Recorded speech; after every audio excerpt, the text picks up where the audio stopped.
ಕೆಲಸ ಮಾಡುವ ಫೈನಾನ್ಸ್ನಲ್ಲಿ ನಕಲಿ ಬಂಗಾರ ಅಡವಿಟ್ಟು ಲಕ್ಷ ಹಣ ಲೂಟಿ ಮಾಡಿರುವ ಘಟನೆ ದಾವಣಗೆರೆಯ ಜಗಳೂರಿನಲ್ಲಿ ನಡೆದಿದೆ.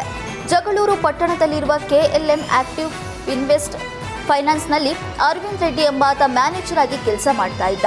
2014ರ ನವೆಂಬರ್ನಲ್ಲಿ ತನ್ನ 9 ಜನ ಸ್ನೇಹಿತರ ಹೆಸರಲ್ಲಿ 84.5 ತೊಲ ನಕಲಿ ಬಂಗಾರವನ್ನ ಅಡವಿಟ್ಟಿದ್ದ.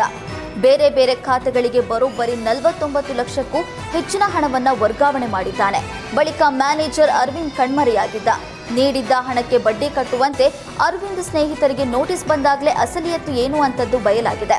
ತಾವು ಯಾವುದೇ ಬಂಗಾರ ಅಡವಿಟ್ಟಿಲ್ಲ ಎಂದು ಅರವಿಂದ್ ಸ್ನೇಹಿತರು ಬ್ಯಾಂಕ್ಗೆ ಮಾಹಿತಿ ನೀಡಿದ್ದು, ಜಗಳೂರು ಪೊಲೀಸ್ ಠಾಣೆಯಲ್ಲಿ ಪ್ರಕರಣ ದಾಖಲಿಸಲಾಗಿದೆ. ರೇಣುಕಾಸ್ವಾಮಿ ಹತ್ಯೆ ಕೇಸ್ನಲ್ಲಿ ಸಿಲುಕಿರುವ ದರ್ಶನ್ಗೆ ಹೊಸ ಟೆನ್ಷನ್ ಶುರುವಾಗಿದೆ. ದರ್ಶನ್ ವಿರುದ್ಧ ನಿರ್ಮಾಪಕ ಭರತ್ ಕೋರ್ಟ್ ಮೆಟ್ಟಿಲೇರೋದಕ್ಕೆ ಸಿದ್ಧತೆ ನಡೆಸಿದ್ದಾರೆ. ದರ್ಶನ್ ಮತ್ತು ಸ್ನೇಹಿತರ ವಿರುದ್ಧ ಕೋರ್ಟ್ನಲ್ಲಿ ಖಾಸಗಿ ದೂರು ಸಲ್ಲಿಸಿರುವ ಭರತ್ ಪೊಲೀಸ್ ಠಾಣೆಯಲ್ಲಿ FIR ದಾಖಲಿಸಿ ಸೂಚಿಸಿ ಮನವಿ ಮಾಡಿದ್ದಾರೆ. ದರ್ಶನ್ ಇಂದ ಹಲ್ಲೆ ಮತ್ತು ಜೀವ ಬೆದರಿಕೆ ಆರೋಪದ ಹಿನ್ನೆಲೆ ನಿರ್ಮಾಪಕ ಭರತ್ ಕಳೆದ 2 ವರ್ಷದಿಂದ ಕಾನೂನು ಹೋರಾಟ ನಡೆಸಿದ್ದಾರೆ. ಅರ್ಜಿ ವಿಚಾರಣೆ ನಡೆಸಿದ ಕೋರ್ಟ್ ಫೆಬ್ರವರಿ 22ಕ್ಕೆ ವಿಚಾರಣೆ ನಿಗದಿಪಡಿಸಿದೆ. ತುಂಗಾಭದ್ರಾ ನದಿ ನೀರು ಹಸಿರು ಬಣ್ಣಕ್ಕೆ ತಿರುಗಿದ್ದು, ವಿಜಯನಗರದ ಶುಗರ್ ಫ್ಯಾಕ್ಟರಿ ತ್ಯಾಜ್ಯದಿಂದಲೇ ನೀರು ಹಸಿರು ಬಣ್ಣಕ್ಕೆ ತಿರುಗಿದ್ಯಾ ಅನ್ನುವ ಅನುಮಾನ ಮನೆ ಮಾಡಿದೆ. ಈ ವಿಷಯವನ್ನ ಜಿಲ್ಲಾಡಳಿತ ಗಂಭೀರವಾಗಿ ಪರಿಗಣಿಸಿದೆ ಎಂದು ಗದಗ್ನಲ್ಲಿ ಉಸ್ತುವಾರಿ ಸಚಿವ HK ಪಾಟೀಲ್ ತಿಳಿಸಿದರು.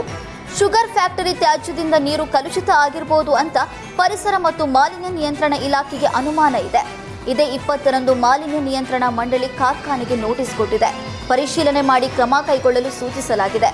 ವಿಜಯನಗರ ಶುಗರ್ ಪ್ರೈವೇಟ್ ಲಿಮಿಟೆಡ್ನ ಫ್ಯಾಕ್ಟರಿಗೆ ತ್ಯಾಜ್ಯ ಬಿಡುಗಡೆಗೆ ನಿರ್ಬಂಧ ಹೇರಲಾಗಿದೆ ಎಂದರು.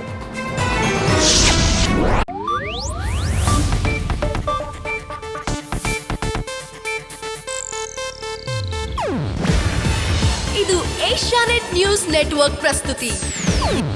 ನೀವು ನೋಡ್ತಿದ್ದೀರಾ ಏಷ್ಯಾನೆಟ್ ಸುವರ್ಣ ನ್ಯೂಸ್.